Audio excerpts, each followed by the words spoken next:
Some people don't break down in public. They just stand very still and hope nobody notices they're falling apart. The ballroom of the Fairmont Grand Hotel glittered like money pretending to be warmth.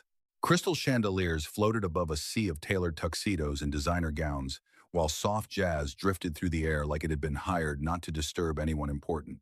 Claire Whitmore moved through the crowd with the kind of practiced elegance that made people step aside before she even reached them.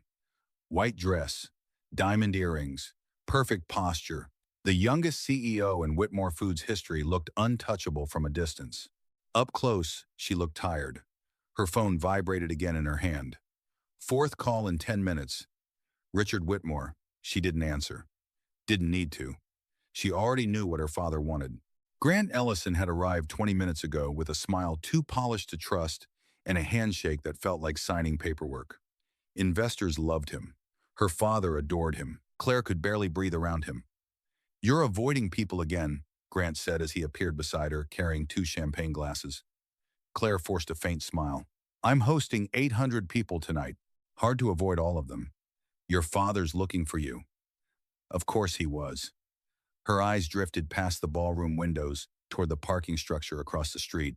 Rain tapped softly against the glass. Chicago lights blurred in silver streaks.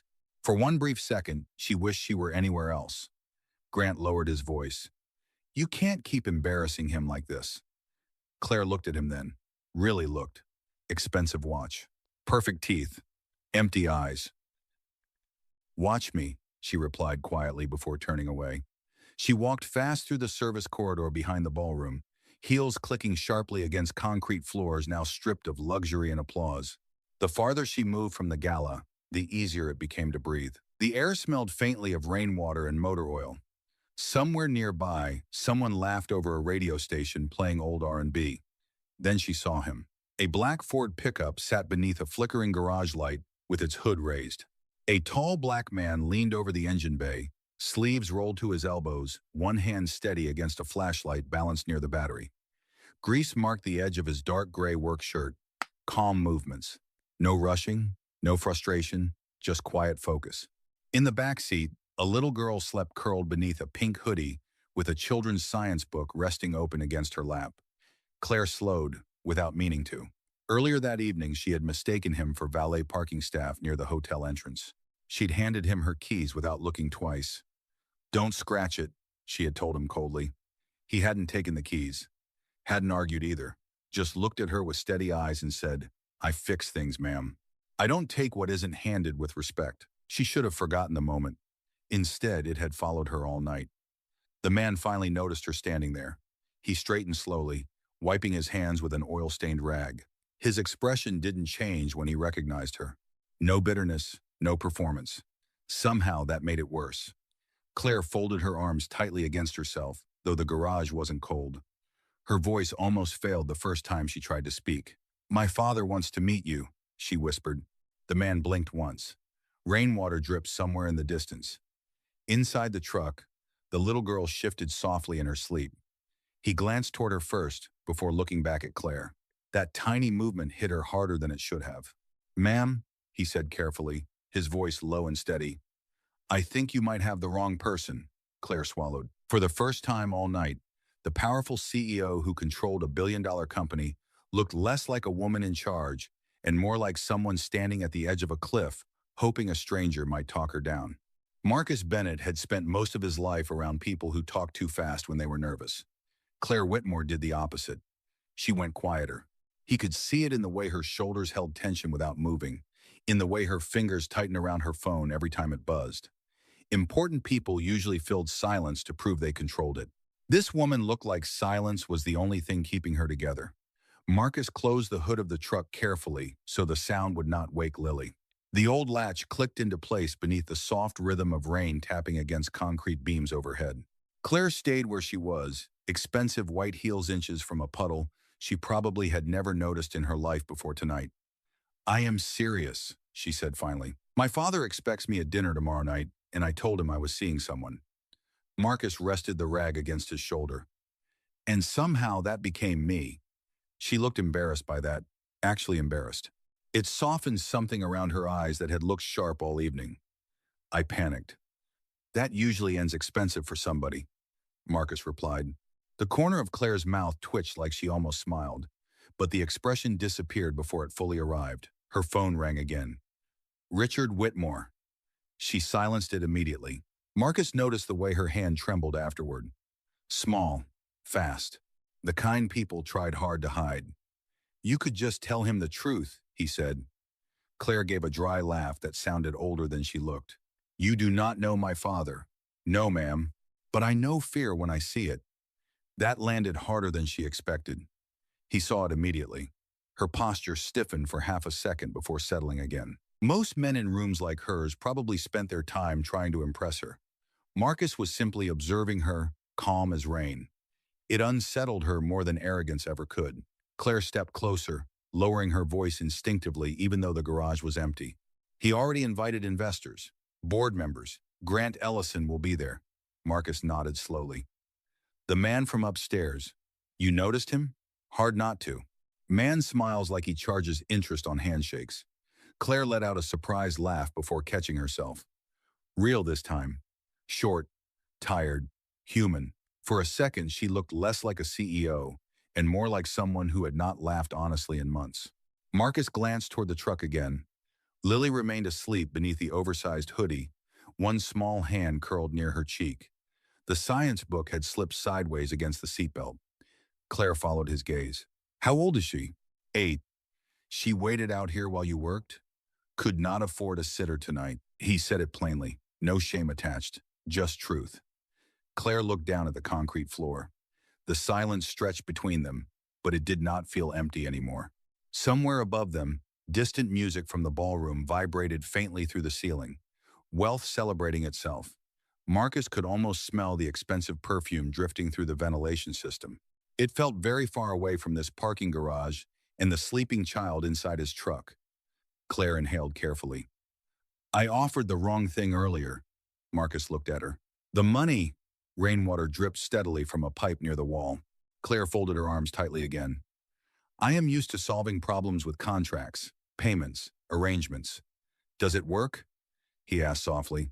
She opened her mouth to answer, then stopped. Because standing there beneath cold fluorescent lights with mascara beginning to fade under tired eyes, Claire Whitmore realized she did not actually know anymore. Marcus studied her quietly before speaking again. What exactly are you asking me to do tomorrow? Claire hesitated, not because she did not know the answer, because saying it out loud suddenly sounded lonelier than she expected. Pretend, she whispered. Marcus looked at her for a long moment, then toward his daughter sleeping peacefully in the back seat. When he finally spoke, his voice stayed gentle, but something inside it turned firm as steel. That depends, ma'am, he said. Pretend to who? Claire looked at him like she had forgotten how to answer simple questions. The fluorescent light above them buzzed softly, casting pale reflections across the wet concrete floor. Somewhere deeper inside the parking structure, tires hissed against rainwater. Chicago moved on without noticing either of them. But for Claire Whitmore, the world had narrowed down to one exhausted father standing beside an old pickup truck, and a question she suddenly did not know how to survive honestly. Pretend to everyone, she admitted quietly. Marcus lowered his eyes for a moment, not in shame, not in intimidation, just thought. Claire had spent years around men who reacted quickly, men who negotiated before listening, men who saw opportunity in every weakness. Marcus Bennett stood still instead, like he respected silence enough to hear what lived inside it.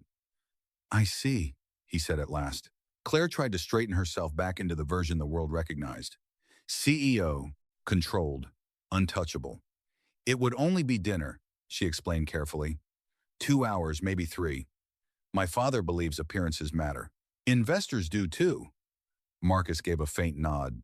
And what exactly am I supposed to look like? The question was calm, but it hit her harder than anger would have. Claire opened her mouth, then stopped. Because standing beneath those dim garage lights, she suddenly heard the ugliness hidden inside her own request. She had not asked him to be himself. She had asked him to become something acceptable for rich people to consume over dinner. Her eyes drifted toward Lily, sleeping peacefully in the truck. The little girl had kicked off one sneaker in her sleep. A tiny pink sock peeked out beneath the oversized hoodie sleeve. Marcus noticed immediately. Without interrupting the conversation, he walked to the truck, opened the rear door quietly, and covered Lily with a folded blanket resting beside her backpack. Small movements. Gentle ones. Claire watched him tuck the blanket carefully around his daughter like the rest of the world did not deserve to disturb her rest. Something inside her chest tightened unexpectedly. "She is beautiful," Claire said softly. Marcus shut the door carefully. "She is expensive too," Claire laughed again before she could stop herself. It came easier around him now, less polished, less rehearsed. Marcus leaned lightly against the truck. "What happens if I say no?" Claire looked away toward the rain sliding down the concrete ramp outside the garage entrance. "Then tomorrow night I sit through dinner while my father announces my future like it is a merger agreement. D. And this Grant man? He checks every box my father respects, except yours." Claire swallowed. The truth of that sat between them immediately. Heavy. Honest. Marcus noticed how tired she looked when she stopped pretending for even 2 seconds. Not weak, just worn down in places nobody around her bothered to see anymore. "You could still tell them the truth," he said gently. "That you do not want that life." Claire shook her head slowly. "People like my father do not hear truth unless it arrives wearing money." Marcus, let that settle quietly. Rain tapped against the truck roof in uneven rhythms. Lily shifted again but stayed asleep. Finally, Claire reached into her purse and pulled out a thick, cream-colored envelope. Marcus did not need to open it to know what was inside. $10,000, she said. "For your time." Marcus stared at the envelope for a long moment. Claire suddenly hated herself for bringing it. Hated the instinct that made money feel safer than vulnerability. He took one slow breath before speaking. "My daughter is sleeping 10 feet away from us right now," he said, quietly. "Do not ask me to teach her that a man's name can be rented." Claire froze. The words were not cruel. That was the worst part. He had not raised his voice, had not judged her. He simply handed her a truth she could not buy her way around. Her fingers tightened around the envelope until the paper bent slightly at the corners. For the first time in years, Claire Whitmore felt embarrassed by her own wealth. Marcus looked at her then, with steady, tired eyes that carried no envy at all. "Now," he said softly, "if you are asking for help instead of performance, that is a different conversation." Claire lowered the envelope slowly, like it had suddenly become heavier in her hands. The parking garage felt quieter now. Not silent, just stripped of pretense. Rain still whispered outside. Water still dripped from rusted pipes somewhere in the distance. But the air between them had changed. Marcus Bennett had done something Claire Whitmore almost never experienced anymore. He had made her feel seen without trying to gain anything from it. She looked down at the cream-colored envelope and slid it back into her purse without another word. Marcus noticed the embarrassment on her face and immediately looked away, giving her room to recover what dignity she had left. That small act almost hurt more than the rejection itself. Most people around Claire either feared her money or chased it. This man protected her from humiliation after refusing it. "I am sorry," she said quietly. Marcus shrugged lightly. "You are used to a certain world. That is not a crime." "Still," Claire murmured. "It sounded ugly when you said it out loud." Marcus leaned against the truck again, arms folded loosely across his chest. "Truth usually does at first." Claire let out a slow breath. Somewhere upstairs, applause echoed faintly through the concrete ceiling from the gala ballroom. Another speech. Another investor announcement. Another room full of people pretending ambition felt like happiness. Down here, beside an old pickup truck with peeling paint and a sleeping child in the back seat, Claire suddenly felt farther from that world than she ever had in her life. "What if I really am asking for help?" she asked softly. Marcus studied her carefully. There it was again, not the CEO voice, not the polished, media-trained confidence that landed her on magazine covers. Just a tired woman trying not to fall apart in front of a stranger. "Then I would ask a few questions first," he said. Claire nodded immediately, almost relieved he had not walked away. Marcus glanced toward Lily again before speaking. "Does your father know who I actually am?" "No." "Meaning what?" Claire hesitated. "He thinks you are successful." Marcus raised one eyebrow slightly. "I am successful." The answer caught her off guard. Not arrogant, just certain. Claire looked at the old truck, the worn boots, the grease-stained sleeves, then at the little girl asleep safely in the back seat. Suddenly she understood. "Success looked different from down here," Marcus continued calmly. Now, if you mean rich, then no. I am not, Claire swallowed. I did not mean to insult you. I know. He rubbed one tired hand across the back of his neck before continuing. But if I walk into a room pretending to be somebody else, my daughter notices. Kids always notice. Claire glanced at Lily again. She seems very safe with you. Marcus looked toward the truck, and something softened in his face immediately. That is the job. Claire felt that sentence settle deep inside her chest. Simple, honest, no performance attached. Just responsibility worn quietly over years nobody applauded. Marcus pushed himself away from the truck slowly. So here are my conditions, Claire straightened instinctively, listening closer. First, no lying about who I am. I fix electrical systems for commercial buildings. That stays true. Claire nodded quickly. Okay. Second, I am not pretending to be rich, connected, or impressed by anybody at that table. Understood. Third, he continued gently, if somebody disrespects my daughter, we leave immediately, Claire blinked. Lily is coming? Marcus looked surprised by the question. I do not leave her alone on weekends. Claire opened her mouth, then stopped. Because somehow she had imagined borrowing Marcus without thinking about the child attached to his entire world. That realization embarrassed her again. I did not think about that. Marcus gave her a tired half smile. Most people do not. For a moment, neither of them spoke. Rain shimmered silver at the garage entrance while headlights passed beyond the street outside. Finally, Claire nodded slowly. Then Lily comes too. Marcus studied her face carefully, checking for hesitation. He found none, only nervousness. Honest nervousness. All right, he said quietly. Claire stared at him. That means yes? Marcus glanced toward his daughter, sleeping peacefully under the blanket before answering. No, he said softly.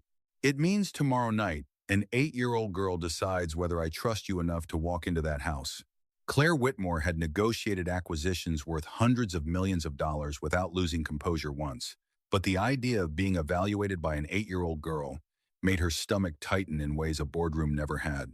Marcus opened the driver's side door quietly and reached inside for Lily's backpack. A tiny keychain shaped like a planet swung from the zipper as he lifted it onto his shoulder. Claire noticed the careful way he handled everything connected to his daughter. Like ordinary objects deserved tenderness if they belonged to someone you loved. Where are you going? She asked softly. Home, Marcus answered. It is past her bedtime. Claire nodded quickly. Of course it was. She checked the time on her phone and winced. Nearly 11:30. Somewhere above them, the gala was probably winding down into expensive conversations and business cards nobody would remember in 6 months. Down here, reality looked like a sleeping child, an aging truck, and a father too tired to pretend anymore. Marcus opened the rear door gently. Lily, he whispered. Pumpkin, wake up a little for me. The little girl stirred slowly beneath the blanket, blinking against the garage light. Daddy? Yeah, baby. She rubbed one eye with her sleeve before noticing Claire standing nearby. Her expression changed immediately into the serious caution children used around strangers. Marcus smiled faintly. This is Miss Whitmore. Lily looked at Claire's white dress, heels, and diamond earrings with quiet suspicion. You look like TV, she mumbled sleepily. Claire actually laughed. I am not sure that is a compliment. It is not, Lily replied honestly. Marcus lowered his head for a second, hiding a tired smile. Claire stared at the little girl in surprise before realizing Lily was not trying to be rude. Children simply had not learned how to package truth politely yet. Marcus lifted Lily carefully into his arms, and the little girl rested her head against his shoulder almost instantly. Claire watched the shift happen in real time. The calm mechanic standing under cold fluorescent lights disappeared the second his daughter touched him. Something warmer replaced him. Softer, safer. It hit Claire unexpectedly hard. You should head upstairs, Marcus said quietly while adjusting Lily's blanket. People will start looking for you. Claire looked toward the garage entrance, where rain still shimmered silver beneath the city lights. I do not really want to go back up there. Marcus studied her face for a long moment. That bad? Claire let out a slow breath. Do you know what it feels like when everybody in a room wants something from you? Marcus answered immediately. Yeah. The certainty in his voice surprised her. She glanced at the old truck again. You do? Single fathers get measured constantly, he said calmly. School meetings, bills, jobs, neighbors. Somebody is always waiting to see if you fail. Claire felt strangely embarrassed hearing her problems beside his. She had wealth, power, security, yet somehow Marcus Bennett carried himself with more peace than anyone she knew in her world. Lily lifted her sleepy head slightly against Marcus's shoulder and looked at Claire again. Are you sad? She asked. Claire blinked. The question was so direct it almost knocked the air out of her. Sometimes, she admitted softly. Lily nodded like that answer made perfect sense. Daddy says people get mean when they are scared or lonely. Claire glanced at Marcus. You tell her things like that? Marcus shrugged lightly. Kids notice more than adults think. Lily studied Claire carefully for another few seconds before speaking again. Did somebody hurt your feelings? Marcus shifted slightly. Lily, what? The little girl whispered innocently. Claire surprised herself by smiling. A real one this time. Small, tired, but real. No, she answered gently. I think somebody just reminded me who I became. For a moment, nobody spoke. Rain echoed softly through the parking structure, while distant traffic hummed beyond the street outside. Then Lily rested her chin sleepily against Marcus's shoulder again and whispered the words that changed everything. Daddy, she murmured, barely awake now. I think she needs dinner with us first. Marcus closed his eyes briefly like he already knew his daughter would say something exactly like that. Claire stood frozen beneath the fluorescent lights while an 8-year-old girl quietly offered her something no wealthy man at the gala upstairs ever had. A place where she did not have to perform. Marcus Bennett had repaired enough broken wiring in his life to know when something dangerous was overloaded. Claire Whitmore looked exactly like that now. Not dramatic, not unstable, just carrying too much pressure behind carefully controlled eyes. He shifted Lily slightly higher against his shoulder and nodded toward the passenger side of the truck. You hungry? Claire blinked. What? My daughter just invited you to dinner, Marcus said calmly. Would be rude to ignore the boss. Lily smiled sleepily against his shoulder without opening her eyes. Claire stood there for half a second like nobody had ever offered her something without strategy attached to it. Then she looked down at her white designer dress and expensive heels beside his old truck with faded paint and laughed softly under her breath. I am probably overdressed for dinner in a pickup truck. Depends, Marcus replied. Can you eat grilled cheese without filing a complaint? Claire smiled again before she could stop herself. It happened more around him now, less guarded each time. Marcus opened the passenger door for her without ceremony. No performance, no flirting. Just simple respect. Claire slid into the truck carefully, smoothing her dress beneath her knees while Marcus buckled Lily safely into the back seat. The inside of the truck smelled faintly of cinnamon, coffee, and motor oil.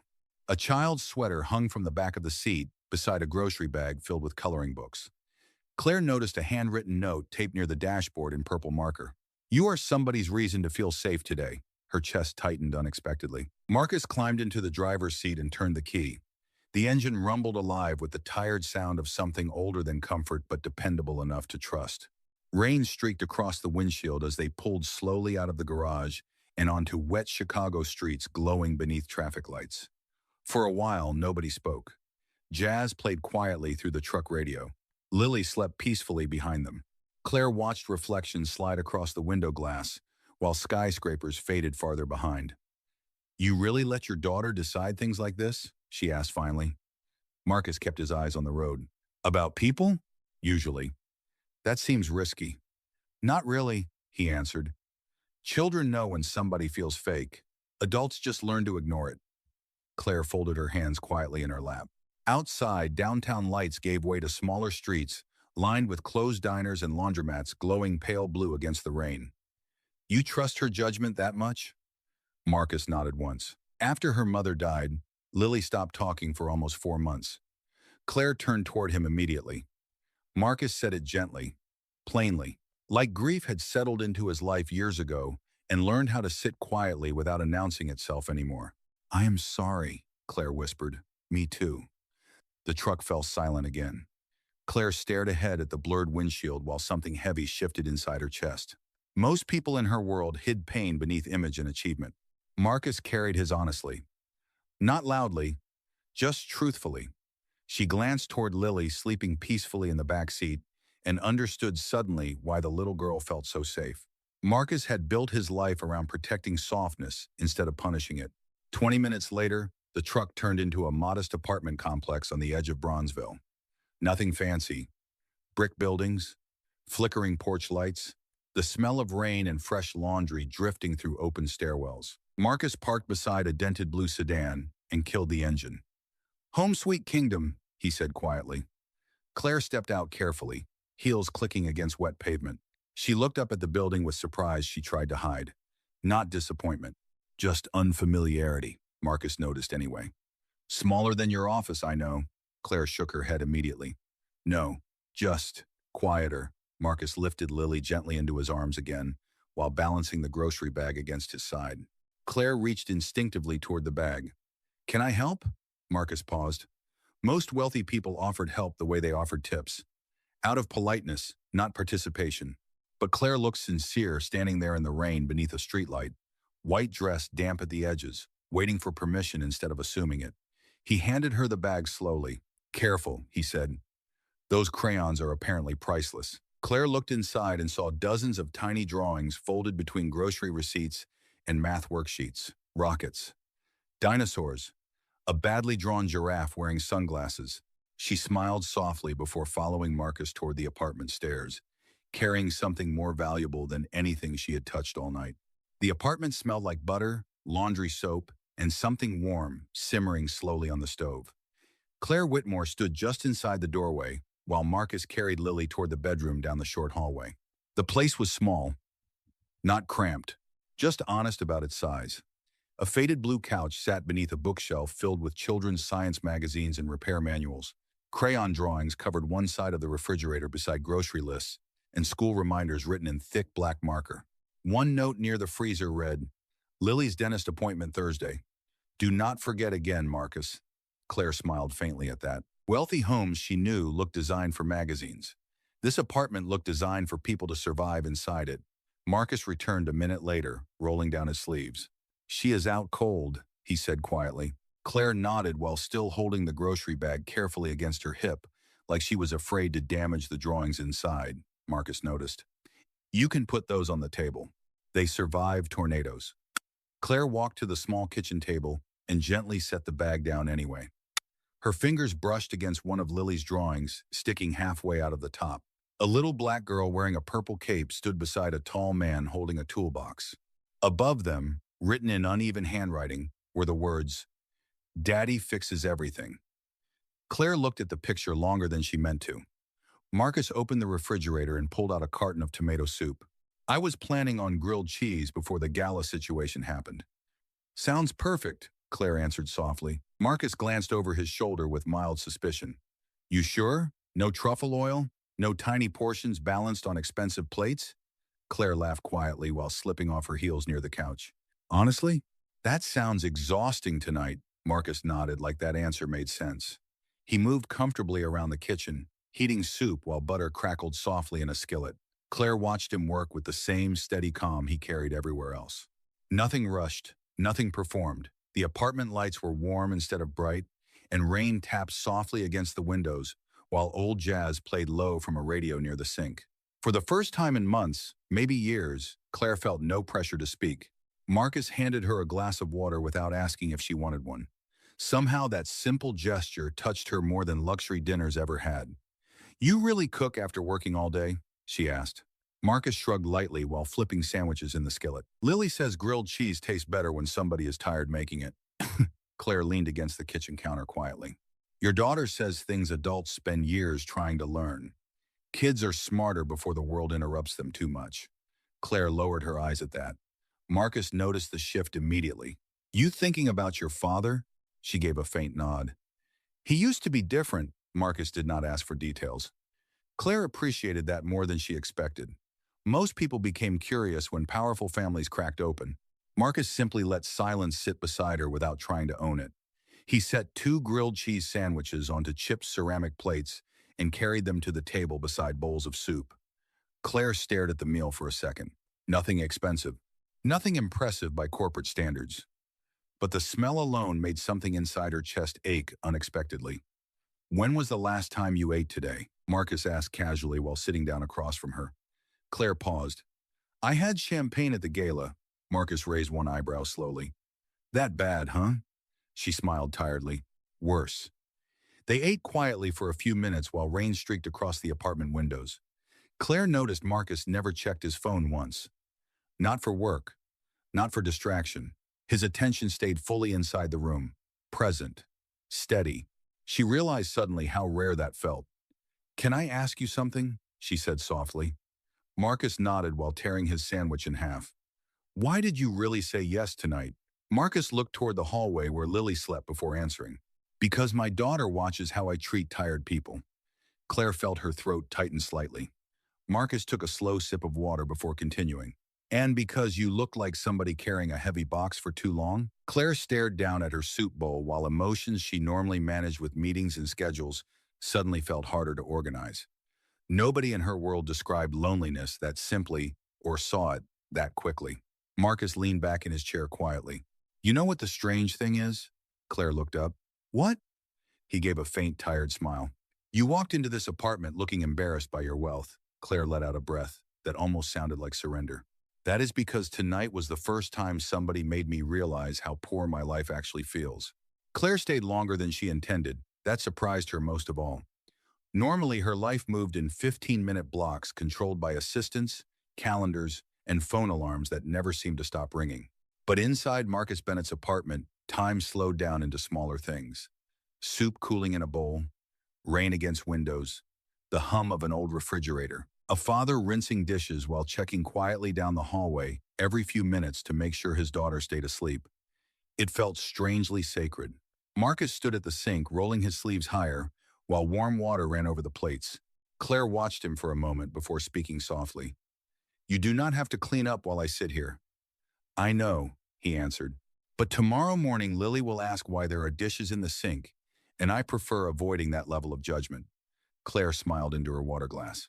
She had spent years around people obsessed with controlling billion-dollar outcomes, yet somehow the opinion of an 8-year-old girl seemed to govern this apartment more honestly than any corporate board she had ever chaired. Marcus dried his hands with a towel and glanced toward the clock above the stove. Almost 1 in the morning. You should probably head home, he said gently.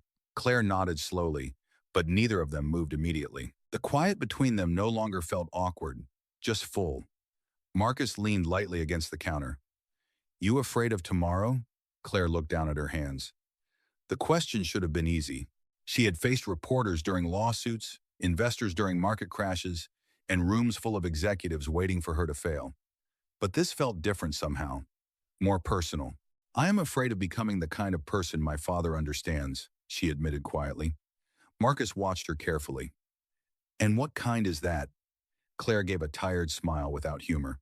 Useful, polished, predictable, easy to display beside expensive wine.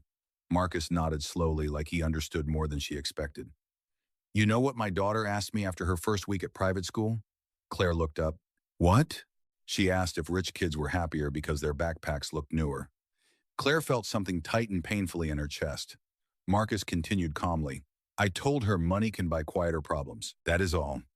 Claire let those words settle around the room. Quieter problems. Not smaller ones. Not easier ones. Just quieter. Suddenly, her penthouse apartment with floor-to-ceiling windows and empty silence waiting every night felt unbearably far away from this tiny kitchen filled with warmth.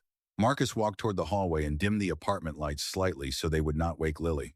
The softer lighting changed everything. Shadows stretched gently across the room while rain shimmered silver outside the windows. Claire stood slowly from the table and slipped her heels back on. The moment felt strangely difficult to leave. Marcus noticed her hesitation immediately. You okay? Claire looked around the apartment one last time. The drawings on the refrigerator, the worn couch, the science magazine stacked beside Lily's backpack. Evidence of a life built carefully instead of expensively. I think this is the first place I have been in years where nobody wanted anything from me, she whispered. Marcus lowered his eyes for a second before answering quietly. That is because you walked in as a person tonight, not a CEO. Claire stared at him. Nobody had separated those two things in a very long time.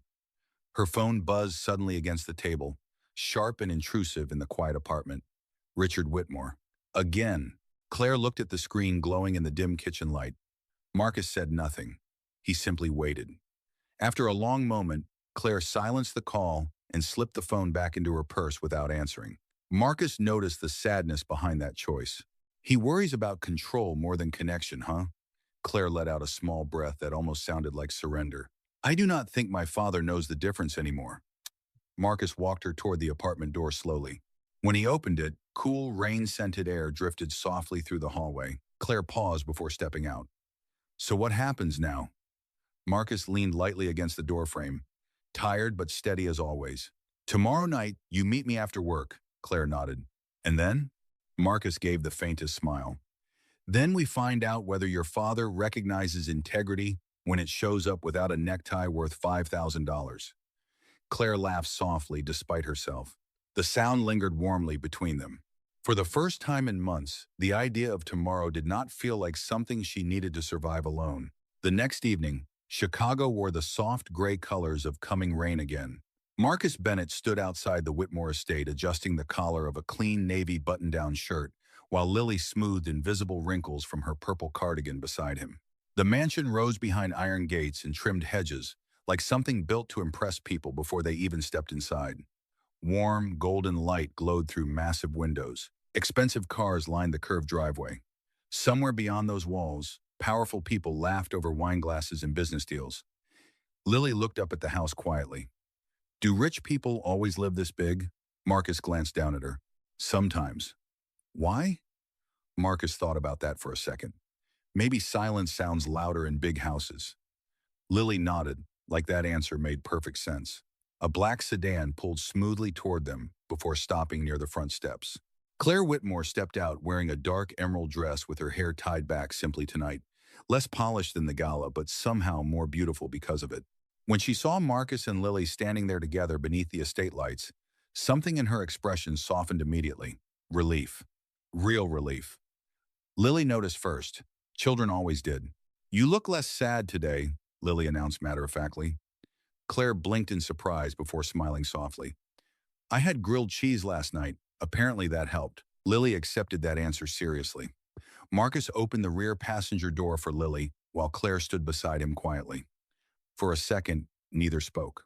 The mansion lights reflected faintly in Claire's eyes, while distant laughter drifted from inside the estate.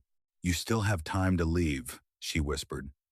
Marcus looked toward the front doors where wealthy strangers moved behind glass, holding drinks and smiling carefully rehearsed smiles. Then he looked at Claire, not the CEO, just the woman who had sat in his kitchen the night before admitting her life felt emptier than she expected. Nah, he said gently. I told my daughter I would help somebody scared. Claire lowered her eyes briefly, almost overwhelmed by the kindness hidden inside how casually he said things. The front doors opened before she could answer.